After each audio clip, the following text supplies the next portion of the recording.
Hello viewers, I'm Louie, and probably for this episode, this is not my usual topic to cover while I'm visiting, but maybe some of you already know that, especially if you're following my Facebook, that I've been delving into film photography world for a while, and specifically around 6 months, 8 months, sorry, yeah, around 8 months.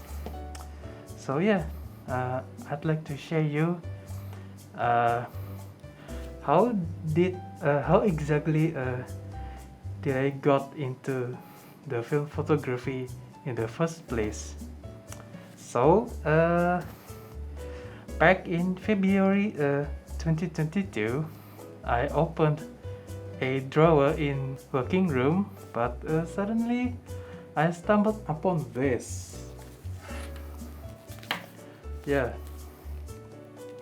So apparently this is my family's camera back in early 2000s, and specifically this is a Fujifilm DL320 Zoom. Yeah, it has a bit long name but yeah, it's in this pouch, leatherette pouch. It's a bit worn out on outside, but at least it's intact. And yeah, this is a point and shoot camera. It was introduced in 1998, but I don't know when my family exactly bought this back then, when it was new. But let's have a look. Yeah, so here we go. This is the camera. Yeah, there you go, on the back side. So initially the camera was in a worse state. I cleaned the body for a while, around 1-2 hours, with isopropyl alcohol to brush off the grime and I don't know, those black dirt which was quite sticky, but I managed to clean that pretty well, although not exactly thorough but I tried my best, but yeah, but overall it's still intact, and there's no dents, cracks, something like that. Still works. And also this is the film door release, still works. There you go, still works. And this is the battery door in here, and when later on I bought a battery for this, and this is very specific. It uses CR123A type, like this one. It's a very specific battery, but you can still buy it online or somewhere else, I don't know. I bought this for around 30,000 rupiah, around $2 US dollar. And when I put it in here, yeah, you can see the display comes to life. And when I rotate the mode in here, there you go, it still works pretty well. Also, usually for some reason the lens lid usually don't open fully, and sometimes I have to give a hand to make it open fully with my finger like that, but that's just a minor thing because it's considering its age, but still works, definitely still works. And the viewfinder is still very clean, mostly around 95%. It's very clean, clear, almost no dirt inside, which is absolutely brilliant. And yeah, all of the operation still works, like the zoom. There you go. There's a zoom. See, the zoom still works, and the shutter still works, obviously, and also the flash, if it's necessary to use a flash. There you go. Shutter and the flash are still working very well, still fine, and although it's a bit noisy, but still works. Just listen to that once again, or maybe this into the mic. Let's hear it. There you go. Although the flash didn't come. Once again. Oh, there you go. The flash is came. And in here, this is the film door, and that's where you put the film inside. Yeah, it's spring loaded, so you put the film inside from here.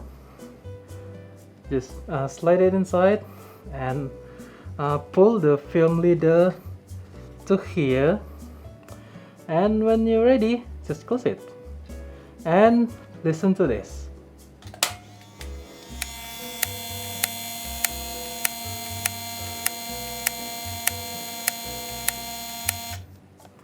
Yeah, the camera automatically rolls the film into the first frame. Yep, the camera does it for you. It's very convenient, and although this is admittedly quite common for 90s point and shoot, but still, it's quite comfortable. And yeah, once the film got into the very first frame, you're basically ready to shoot. Until the last frame, depends on the roll you bought, like either 24 or 36 frames in roll, like this. Yeah. So after I bought a film roll again online because I'm quite lazy to go venture outside, and yep, back then there was still some sort of pandemic restriction from the government, so yeah, the most logical thing is I had to bought it online for one roll.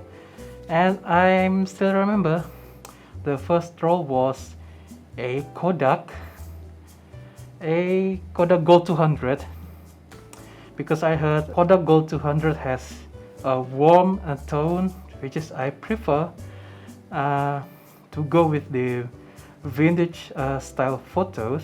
So I just did that for the Kodak, and then loaded it in the Fujifilm DL320, and I started to shoot. And back then I actually didn't have any plans to actually shoot it properly, like go to the city center or maybe go to an amazing landscape on mountains or forests. Nope. I just started to shoot around my house in here basically.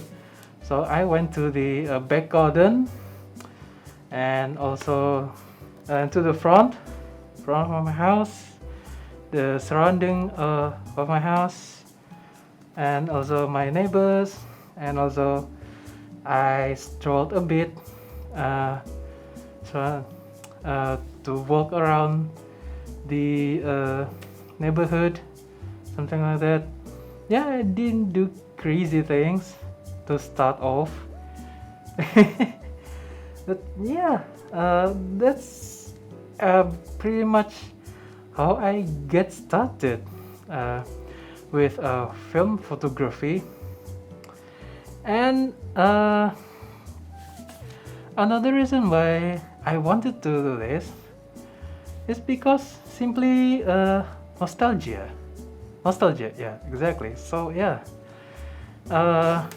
with I'm being born and raised during late 90s, which was transition between the manual analog photography with film into the digital one. So yeah, back then I used to took photos with this kind of thing, basically. Yeah, still with film, that raw, and to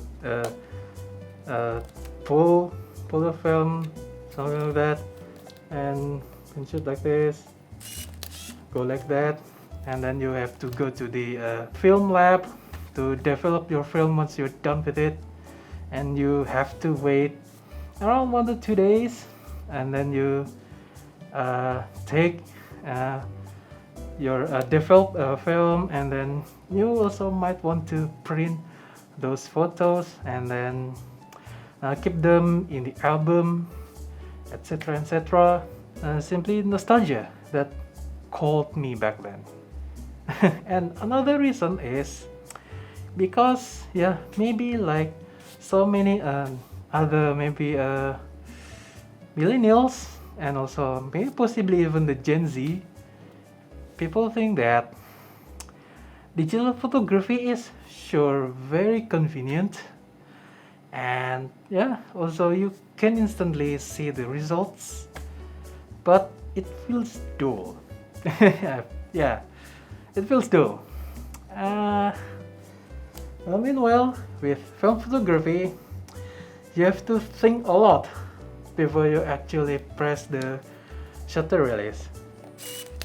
Yeah, you cannot just spam the shutter release and just hope to paste for the film photography, because as I said before, one roll only contains 24 or 36 frames or photos in one go, so you have to be more careful about what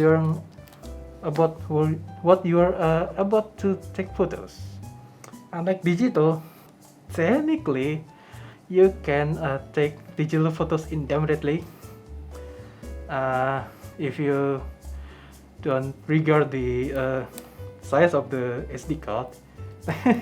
And also the other reason why I'm venturing into the film photography is simply I just want to seek another challenge, like in film photography, not only you're limited to the physical film, actual physical, but also you have to think about more the composition.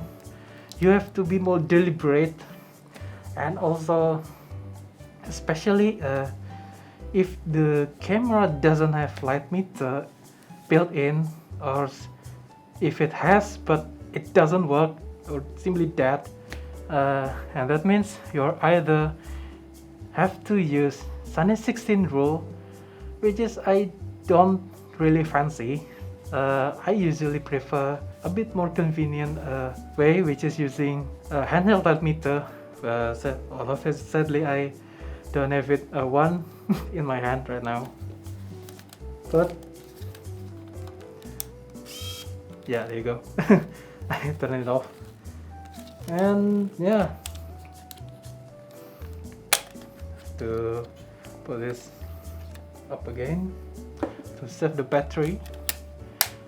Yeah, I actually putting this on sale, so if one of you is interested to buy this, yeah, so you can simply contact me. Yeah, so you can acquire this, although not remarkable, but it still works perfectly. I'm quite surprised when I first got this working again, simply because I thought, well, it's very plasticky. As you can listen to that. It's very plasticky, very feather light, and it doesn't scream quality, but it still works. Simply works. I'm quite amazed actually. And after this, I started to actually challenging myself to get a fully manual camera, and specifically an SLR. And initially I watched the Alex video on YouTube in Technology Connection channel, where he talked about Canon F1's light meter and how it works. So from that point, I I wanted to have one as well, Canon F1, especially the original one. But when I tried to actually find one in the marketplace, online marketplace, well, the price didn't meet my budget back then. So instead, I was trying to find its cheaper sibling, which was Canon FTB or Canon FT, which is the predecessor of FTB. Although eventually I chose Canon FTB, which is this one. Here you go. This is Canon FTB, and this example is actually from 1971, and I really like this camera really, because this is simply very solid, very heavy, but it's pretty smooth, you know. Just listen to this.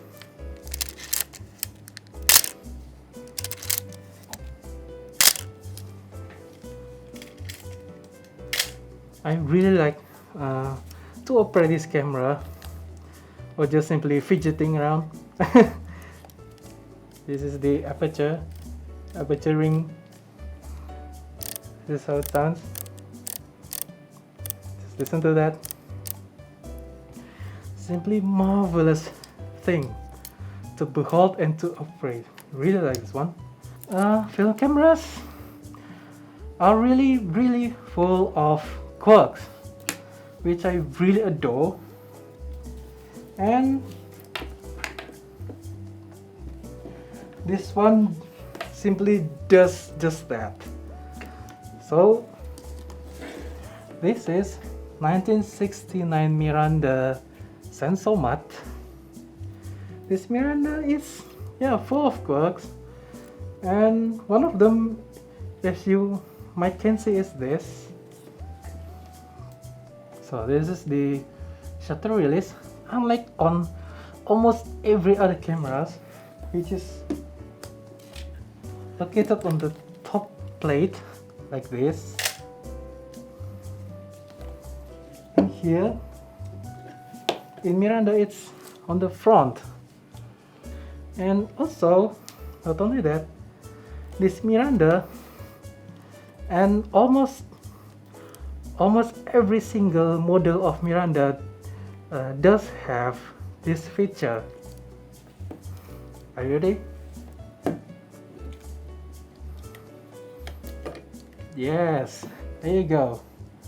So it has an interchangeable viewfinder. Looks like this. See? So you can change this into the other designs for another purposes. I don't know, well, whatever. And this is actually usually only present in more expensive cameras back then, like for example Nikon F, which I actually have, but it's still on repair, so it's not here with me, so I cannot show you, but just believe me. So I'm going to put this back on.